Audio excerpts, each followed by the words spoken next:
Ladies and gentlemen, the road to Kenya's 2027 presidential election is shaping up to be one of the most dramatic and emotional races in modern history. Every corner of the country hums with political debates. Who will take charge of Kenya's destiny after 2027? Will President William Ruto defend his seat successfully? Will Fred Matiang'i stage a technocrat comeback? Could Kalonzo Musyoka finally fulfill his long-term dreams? Or will Rigathi Gachagua surprise the nation with a regional rebellion turned national movement? Let us dive deeper into the passion, the politics, and the possibilities. William Ruto, the incapant warrior. William Samoei Ruto walks into 2027 as a man holding power, and power in politics is everything.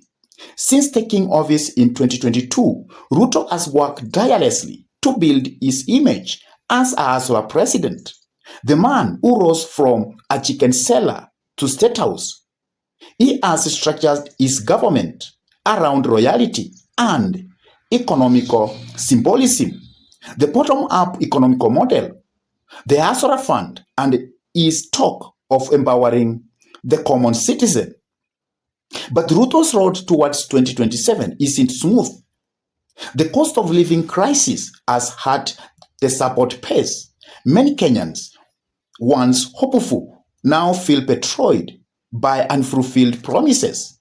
His administration is criticized by overtaxation, a struggling shilling, and the perception that the rich are still getting richer.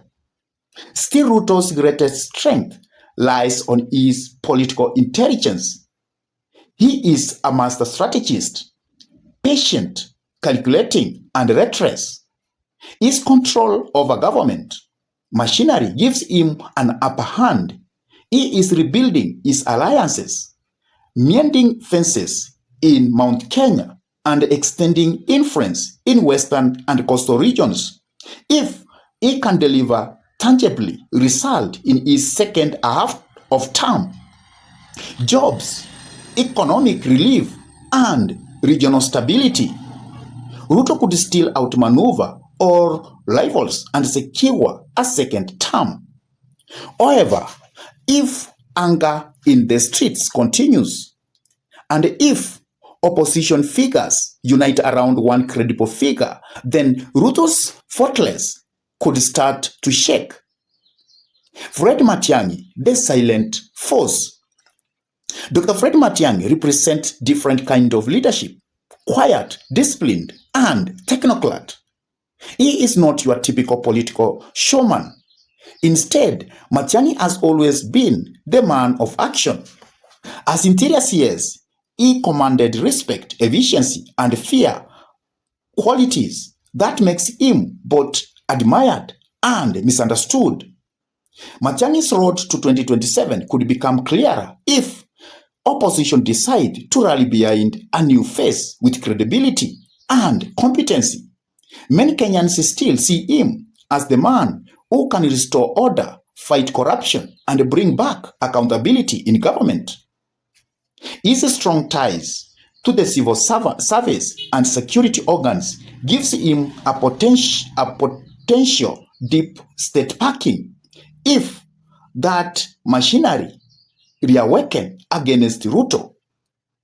Yet Matiang'i's biggest challenge is politics itself. He is not populist. He is like the crowd bullying charisma of traditional politicians. In a country where optics often outweigh results, Matiang'i must learn to blend performance with emotion, to connect with the hustler in the street, not just the technocrats in Nairobi.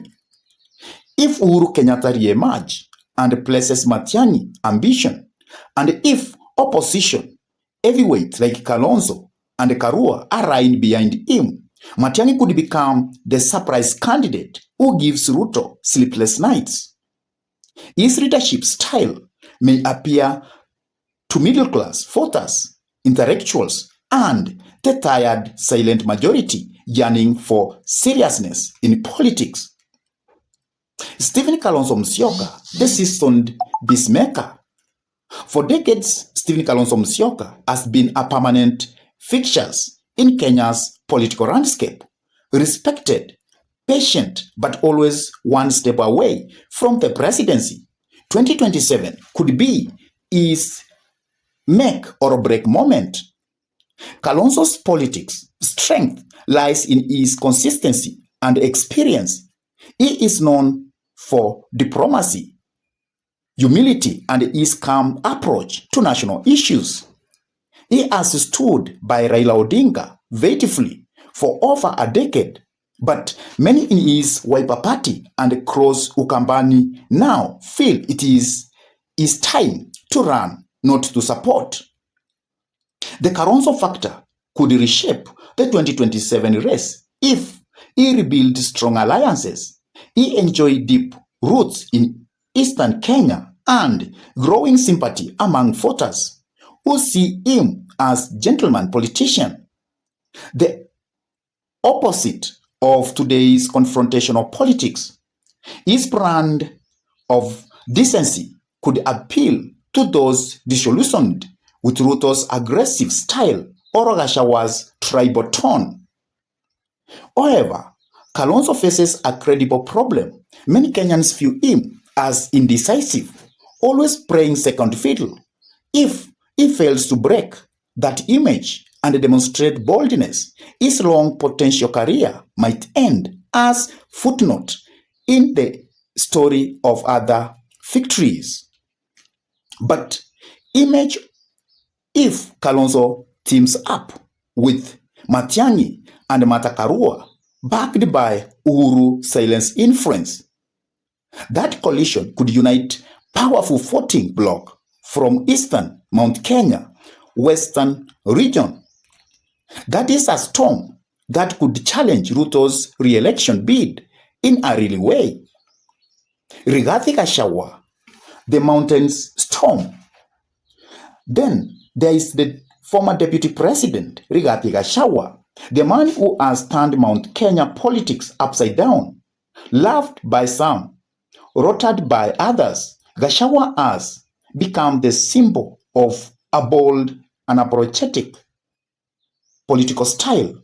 He sparked his mind, defending his region fiercely, and positioned himself as the defender of Mount Kenya's economic interest. Gachagua shares narrative demanding Mount Kenya fair share of government resources and resonates deeply with Roko folks who feel forgotten after the rivaling Ruto's victory in 2022. His ability to mobilize the grassroots, coupled with his daring criticism of internal government factions, has made him a powerful regional voice. Yet, nationally, Gachagua faces an image problem. His oppressive tone, tribal undertones, and confrontational approach often alienate modern Kenyans. He is seen by some of too aggressive and lacking a national unifying appeal. To win 2027, Gachagua must transform himself from a regional crusader into a statesman who can speak for the whole country. If Ruto sideline himself, Gachagua might lead a rebellion within Mount Kenya, a move that could divide votes and shake the UDA foundation.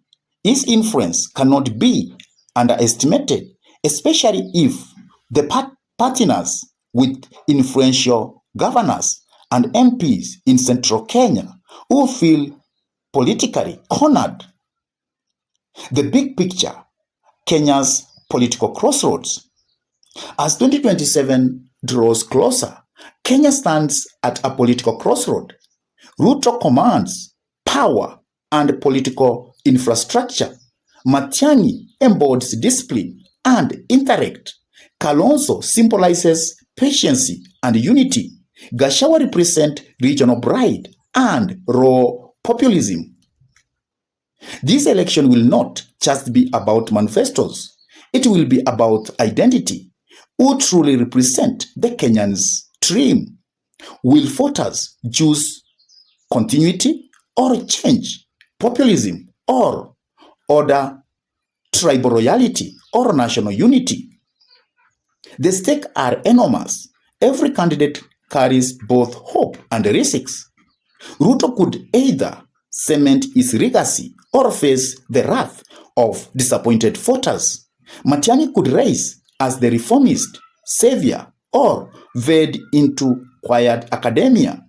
Kalonzo could finally capture the throne or retire with his moral victory. And Gachagua could redefine Mount Kenya politics or destroy his own path with his tongue. The road to 2027 is not for the faint-hearted. It is a storm of ambition, betrayal, alliances, and destiny. Every politician knows Kenya's presidency is the crown jewelry of power, and only one will wear it. So, as the nation presses for the next political hurricane, one question lingers in every heart from the village of Nairobi, highest offices. Who will you trust with the future of Kenya? Ruto, Matiang'i, Kalonzo, or Gachagua?